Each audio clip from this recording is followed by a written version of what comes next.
আমার যেদিন কোথাও যাওয়ার থাকে কিংবা আমি ভাবি যে আমি কোথাও যাব, তো সেদিনই আমি ভাবি যে সকালবেলা একটু ঘুম থেকে উঠবো তাড়াতাড়ি, যাতে আমি তাড়াতাড়ি একটু বেরিয়ে যেতে পারি। তো এমনই কপাল, মানে যেদিন ভাবি যে তাড়াতাড়ি উঠবো সেদিনই আমার সবথেকে বেশি লেট হয়ে যায়। তো আমার আজকেও ঘুম থেকে অনেকটা লেট হয়ে গেছিলো। যাই হোক, ঘুম থেকে উঠে সমস্ত কাজবাজ সেরে নিয়েছি। তারপরে এদিকে মিটির খাবারটাও আজকে তাড়াতাড়ি খাইয়ে দিয়েছিলাম, কারণ ওকে আজকে সকালে আমি ভাত খাওয়াবো না। ভাত খাওয়াতে গেলে অনেক টাইম লাগে। ওর খাবারটা বসিয়ে দিয়ে আমি একটা ডিম সেদ্ধ খেয়ে নিয়েছিলাম, খুব খিদে লেগে গেছিলো।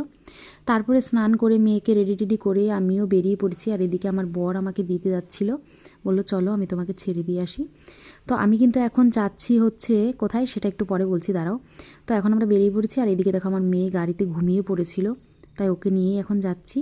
আর এখন আমি কিন্তু চলে এসেছি সেখানে, এই যে দিদির বাড়িতে এসেছি।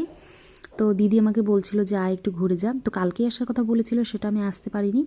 তাই আমি বলেছিলাম যে পরের দিন যাব, তাই আজকে চলে আসলাম। এই যে দেখো আমার ছোট্ট